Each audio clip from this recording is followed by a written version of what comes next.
tout le monde et bienvenue sur ma chaîne, j'espère que vous allez bien. Pour ma première vidéo sur YouTube, parce que j'ai vraiment envie de faire du contenu utile, je me suis dit pourquoi pas vous raconter mon expérience en tant qu'au-pair, ça pourra peut-être intéresser les gens qui veulent se lancer dans cette aventure. En tout cas moi je sais que j'aurais bien aimé qu'on me donne quelques conseils avant de me lancer dans cette aventure, donc si ça peut vous aider et vous servir, j'en serai ravie. En fait c'était une famille, une mère célibataire qui vivait avec sa fille. Elle était divorcée et elle vivait avec sa fille de 7 ans. Et donc c'était une famille d'origine, en fait la mère était née en Inde mais elle est arrivée quand elle était petite au Royaume-Uni.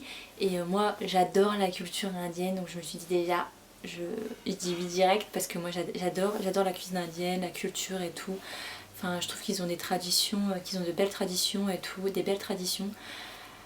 Donc ouais, donc on a fait l'entretien, voilà, elle m'expliquait ce qu'elle faisait dans la vie et tout, elle était médecin dans un hôpital au centre de Londres, et elle m'expliquait aussi que ce que j'allais faire et tout, qu'elle attendait de moi que je m'occupe de sa petite fille, que je l'aide un petit peu à la maison. Elle m'a expliqué aussi que sa mère était très présente aussi dans l'éducation de sa fille, donc je serais amenée à la voir souvent. Donc je me suis dit c'est cool, au moins j'aurai quelqu'un pour m'aider et pour me guider un peu. Donc voilà, donc on a discuté et tout, on a appris à se connaître et puis le courant passait plutôt bien, donc elle était d'accord pour me prendre. Donc je me suis dit bon bah ça va, elle a l'air potable quoi, donc allez c'est parti, hein, direction London.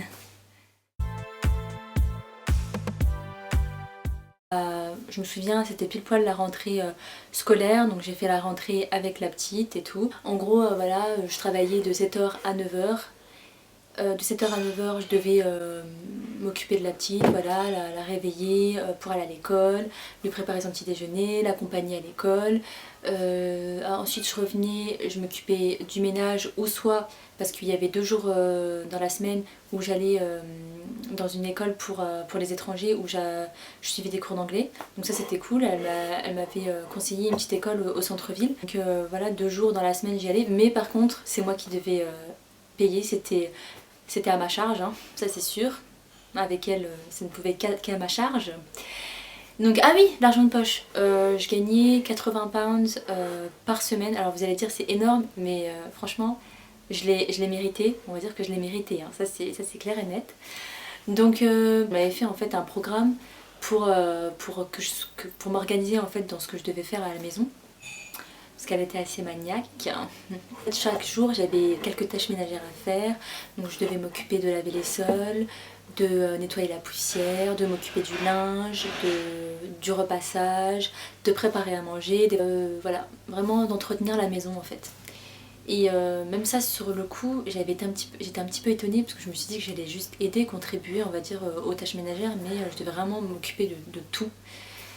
Moi j'étais au sud de Londres et je devais prendre le train, il y avait peut-être 15 minutes pour arriver au centre de Londres, et je rejoignais du coup d'autres filles au pair, et à chaque fois on s'organisait des trucs. On est même parti au studio Harry Potter, c'était trop bien. Je suis partie à un concert de Jessie J aussi, enfin, c'était vraiment super ce qu'on faisait ensemble.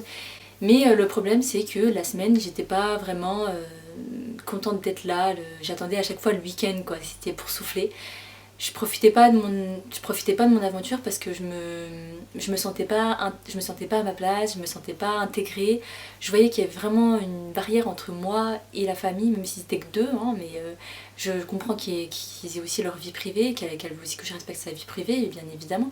Mais je voyais vraiment qu'il y avait une barrière, et puis ça commençait aussi à me saouler parce que j'avais l'impression d'être là que pour comme une employée de maison, que pour faire le ménage et puis pour m'occuper de la petite. J'avais l'impression d'être une gouvernante en fait. Et ça commençait à vraiment... Au début elle était vraiment contente de mon travail, elle me disait franchement la maison elle est nickel, tu t'occupes vraiment bien de ma fille et tout, elle aussi elle est bien avec toi et tout. Et petit à petit elle me faisait des réflexions par rapport au ménage et j'étais juste choquée quoi. Genre il y a un moment elle m'a dit ouais la salle de bain et tout, j'aimerais bien que tout soit bien aligné, tu sais les produits qui sont sur leur bord de la baignoire, il faudrait qu'ils soient bien tous alignés comme si on était dans un hôtel. Je me suis dit bon allez, on reste positif et tout, t'as pas fait tout ça pour rien, t'as pas organisé tous ces jours pour rien, t'as mis de l'argent et tout. Sauf que ça n'a fait qu'empirer, c'était de surprise en surprise. En fait au niveau avec la petite, Ça commençait, nos relations commençaient vraiment à se détériorer. Pourtant on s'entendait super bien au début. Elle a commencé à être vraiment méchante avec moi, elle a commencé vraiment à avoir un comportement insupportable, elle était insolente et tout, parce que j'ai pas trop compris ce qui s'est passé. Donc voilà, ça commençait vraiment à partir en vrille à tous les niveaux. Et voilà, en plus, on partageait vraiment pas de moments ensemble et tout. Pour moi, quand on est au pair, c'est vraiment, on est vraiment considéré comme un membre de la famille. On fait des choses avec la famille, on partage des bons moments quoi. Et là, c'était vraiment, il y avait vraiment une ambiance de merde. Déjà, je voyais que on n'était pas sur la même longueur d'onde. Elle se considérait pas comme étant ma mère d'accueil parce qu'à chaque fois qu'elle me parlait, elle me disait voilà, je suis ta boss et tout, voilà. Mais je voyais en fait en plus qu'elle voulait pas faire d'efforts elle voulait pas faire d'efforts en fait pour apprendre à me connaître, pour vraiment qu'on fasse des choses ensemble et tout. J'avais oublié de vous dire en plus, c'était vraiment la spécialiste des mauvais plans quoi. À chaque fois, elle me posait des lapins. C'était un truc de ouf. Pour vous raconter vite fait, le premier jour, on devait partir au centre-ville pour qu'elle me fasse un petit peu visiter. Donc elle m'a montré où était la gare, où était l'école et tout, où était le médecin. Et on est parti, donc du coup, dans un centre commercial. Elle m'a dit, tu sais quoi, on va, comme il fait beau et tout, et bah on va manger, et qu'il est bientôt midi, on va manger à midi au parc ensemble. Comme ça, on va discuter un peu et tout. Donc on va au supermarché, on prend notre sandwich et tout. On sort du supermarché, je veux dire, je connaissais pas encore, j'avais pas encore mes repères et tout. Et elle me dit, oui, en sortant du supermarché, elle me dit ah bah écoute, désolée, j'ai encore plein de choses à faire cet après-midi. Du coup je vais te laisser un petit peu te familiariser avec le centre-ville et tout. Et puis profite bien du parc. Allez, bon appétit, à tout à l'heure. Hein. Et puis si tu te perds ou quoi, si tu te trompes de chemin, n'hésite pas à m'appeler. Hein. Ah ouais, super l'intégration. Comme je voyais que vraiment elle profitait vraiment de moi, ça commençait à me saouler, donc je me suis dit, hein, il y avait un moment où voilà, j'avais vraiment envie de partir, je me suis dit je vais peut-être faire mes valises et je me barre. Donc je me souviens, c'était en fin de soirée comme ça, où... Donc en gros je lui ai parlé, je lui ai dit qu'en gros que j'attendais pas ça de mon aventure, que j'étais vraiment dégoûtée, que j'avais juste qu'une envie, c'était de rentrer. En plus sa fille, elle me parlait vraiment mal, elle était vraiment insolente et puis j'en avais marre en fait de cette routine, voilà. Et j'étais vraiment pas bien et j'ai été étonnée parce qu'elle a été super compréhensive, elle avait vraiment les larmes aux yeux et tout. Elle m'a dit franchement je pensais pas que t'étais pas bien, si t'as envie de rentrer et tout, y a pas de souci, je comprendrai. Et je vais aussi parler à ma fille parce elle a pas à te parler comme ça et elle a vraiment un comportement incorrect, donc je vais vraiment lui parler pour qu'elle te présente ses excuses. Et sur le coup, j'étais quand même contente. Je me suis dit, bon, bah ça rassure au moins, ça ira peut-être mieux. Et voilà, moi je lui ai expliqué aussi que j'étais là pour une aventure humaine, un échange culturel et tout. Et là, elle a commencé à me dire, en gros, bah, je pense que c'est un malentendu parce que moi, j'étais pas du tout pris pour un échange culturel. J'étais vraiment pris pour m'aider à la maison, pour faire le ménage et puis pour t'occuper de ma fille. Et sur le coup, j'étais choquée parce qu'en plus, elle commence à me dire, oui, je connais plein de je connais plein d'amis qui font appel à des filles au pair pour faire le ménage et ça leur dérange pas de faire le ménage et tout. Donc là non, elle était vraiment butée, elle était vraiment têtue comme sa fille, elle voulait pas changer d'avis et elle commence à me dire oui, elle a commencé à me dire ouais, c'est par contre voilà, si tu veux rester, voilà, je serais contente quand même que tu restes et tout. Je vais essayer de faire des efforts, trouver du temps pour qu'on fasse des choses ensemble. Et puis par contre pour les tâches ménagères, si tu veux, tu peux faire moins de choses à la maison. Par contre, je réduirai ton argent de poche. Donc voilà, j'ai un petit peu réfléchi et tout. Je me suis dit, bon, alors je reste, je pars.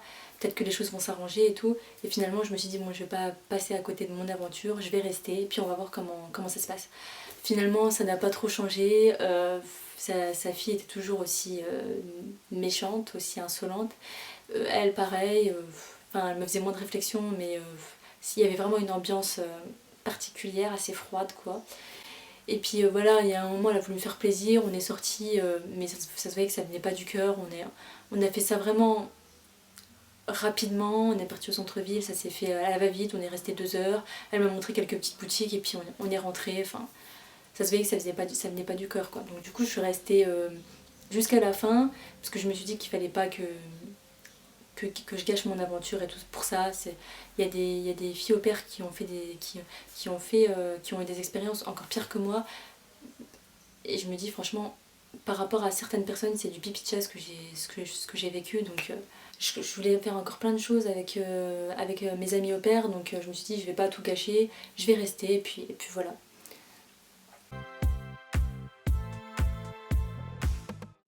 En tout cas, si je pouvais vous donner des conseils pour que votre séjour il se passe dans des conditions, pour que votre séjour il se passe dans de bonnes conditions et que vous passiez vraiment une bonne aventure, de faire un maximum d'expérience. Si voilà, pendant les vacances vous pouvez faire du babysitting, travailler en tant qu'animateur, c'est très bien parce que voilà, les familles elles adorent ça, elles adorent quand on a beaucoup d'expérience et tout, comme ça elles vous feront plus facilement confiance et vous attirerez plus de familles quand vous allez vous inscrire dans l'agence. C'est de vraiment analyser les gens quand vous passez l'entretien, analyser les personnes que vous avez en face de vous quand vous passez l'entretien, poser un maximum de questions. Moi voilà, si je savais j'aurais posé des questions comme c'est quoi une journée type, ça serait quoi une journée type dans votre famille, ça serait quoi une semaine type, est-ce que je devrais faire le ménage par exemple, les tâches ménagères tous les jours ou juste de temps en temps. Voilà, essayez de poser un petit peu des questions comme ça pour voir si cette famille elle correspond à vos besoins ou pas.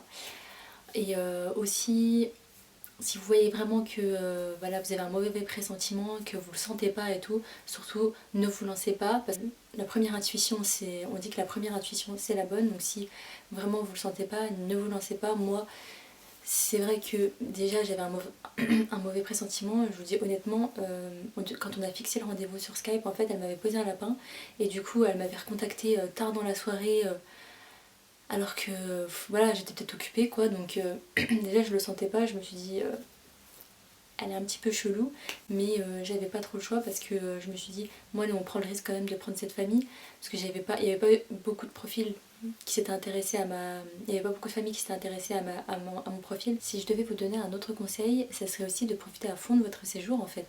Enfin, même s'il y a des hauts et des bas, il faut profiter, il faut se dire que vous avez une chance d'être à l'étranger, de vivre une belle expérience, donc il faut vraiment profiter, il faut voir que du positif, il faut voir aussi que du positif. Moi je sais que avant, à chaud, vraiment, franchement au niveau des réactions à chaud, j'étais vraiment dégoûtée. Je me suis dit il faut que j'oublie cette expérience, mais aujourd'hui j'en retiens que du positif. C'est une belle expérience, j'ai rencontré des belles personnes, j'ai gagné confiance en moi. Franchement c'est une expérience aussi professionnelle à l'étranger. J'ai bien aimé aussi, c'est à la fin de mon séjour quand j'allais rentrer en France, la petite est venue me voir et elle s'est excusée, elle m'a dit franchement je suis vraiment désolée si j'ai été méchante avec toi et j'aurais bien aimé que tu restes et tout, mais j'ai vraiment été touchée qu'elle vienne me voir et tout parce que ça m'a vraiment fait oublier tout le reste. Et puis je lui ai dit de toute façon t'inquiète, je t'en veux pas, t'es qu'une enfant, voilà, t'as tes caprices et tout, tu fais tes tu fais des caprices et tout, c'est normal, t'es encore petite. Et ça m'a vraiment fait oublier toutes les galères qu'elle m'avait fait vivre. Du coup, franchement, j'ai adoré, je voulais pas rester en mauvais termes avec elle, donc ça m'a vraiment touchée, ce geste-là m'a vraiment touchée. Et aussi vous donner comme conseil, ne faites pas confiance aux gens rapidement, soyez toujours un petit peu prudent parce qu'il faut se rappeler que vous avez des inconnus en face de vous, que vous ne savez pas comment ils vont réagir, donc il faut rester prudent dans votre aventure. Après c'est vrai que pendant l'entretien, la famille elle peut aussi mentir, hein, elle peut aussi mentir pour pouvoir voilà, vous endormir entre guillemets, mais ça vous le verrez que au moment présent. Hein. Ma mère d'accueil aussi pendant l'entretien elle m'avait dit que sa fille elle n'avait pas du tout de problème de santé et quand je suis arrivée là-bas je me suis rendu compte que sa fille elle avait des sérieux problèmes de digestion. Et ce qui me faisait rire, c'est qu'elle des fois elle se faisait passer un petit peu pour la mère parfaite en disant non mais ma fille elle mange pas de sucreries, elle mange pas de bonbons, elle mange pas de chocolat donc c'est pas la peine de lui en donner. Alors que d'un autre côté elle mangeait trop de féculents, elle mangeait pas de fruits, elle buvait pas d'eau donc c'était normal que là-dedans ça ne bougeait pas. Mais bon, passons. On me demande aussi souvent si j'ai progressé en anglais. J'ai progressé mais pas comme je le voulais parce que déjà j'étais souvent livrée à moi-même. J'étais presque tout le temps toute seule la journée. Je voyais rarement ma mère d'accueil. Et puis je me souviens quand elle rentrait le soir du travail, c'était vraiment le minimum syndical. C'était salut, ça va, t'as passé une bonne journée, t'as pas eu de problème. Ok, bon bah bonne nuit, à demain. Et c'était comme ça tous les soirs. Hein. Je comprends qu'elle soit crevée mais même les week-ends on parlait pas trop et tout. on se croisait dans la maison, mais c'était un petit peu de la colocation quoi. Bon, je discutais beaucoup avec sa fille, avec sa grand-mère, mais voilà, j'aurais bien aimé avoir eu des discussions entre adultes tous les jours, voilà, régulièrement et tout, pour pouvoir pratiquer tout le temps, mais malheureusement c'était pas possible, dommage. Si vous avez de la chance d'aller dans une famille qui est nombreuse par exemple, où les parents ils sont super bavards et tout, ils s'intéressent à vous, et bah ça serait vraiment top pour progresser en anglais. Si vous voulez progresser en anglais, je vous conseille de toujours parler. Je vous conseille toujours de parler avec votre famille d'accueil, parler avec tout le monde, parler avec le voisin, parler avec le serveur, parler avec le vendeur au café. Enfin, il faut toujours que vous pratiquiez, c'est vraiment ça la clé pour progresser en anglais. Et aussi de regarder la télé aussi, ça aide beaucoup, sans les sous-titres bien sûr. Mais regardez la télé, écoutez bien et tout. Et c'est comme ça que vous allez prendre l'accent et que vous allez bien assimiler les choses. Et j'étais pas restée longtemps. Si je devais vous donner un conseil pour vraiment progresser en anglais, c'est de rester au moins minimum 1 an, voire 2 ans. Moi je suis restée 4 mois, donc c'était pas beaucoup. Je vous conseille aussi de suivre des cours d'anglais en parallèle. Sur ce, j'en ai fini avec ma vidéo. J'espère que ça vous aidera à y voir plus clair, que ça vous aidera dans vos démarches. Si vous avez d'autres questions, n'hésitez pas à les poser dans les commentaires, je vous répondrai avec plaisir. Et à me raconter aussi votre expérience, si vous êtes déjà parti, comment c'est passé, comment vous l'avez vécu. Ça m'intéresse aussi de le savoir. Donc je vous dis à bientôt pour une prochaine vidéo. Prenez soin de vous et surtout bonne chance si vous partez bientôt.